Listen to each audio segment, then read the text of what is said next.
D-Boy the Snake mtumishi.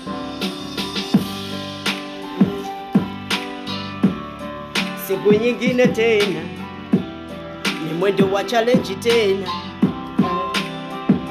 Oya, challenge ya leo wala hatuchezi hivi. Challenge ya leo hatuchezi challenge za mapiano. Wala challenge ya leo hatuchezi challenge za sikili minuno.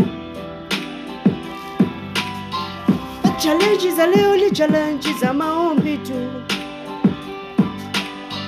Challenge ya leo ni challenge za dua kwa Mungu tu.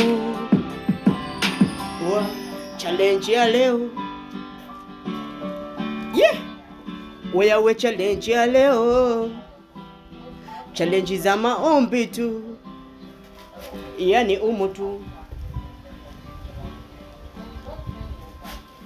Challenge za maombi unarudisha shukrani kwa Mungu tu.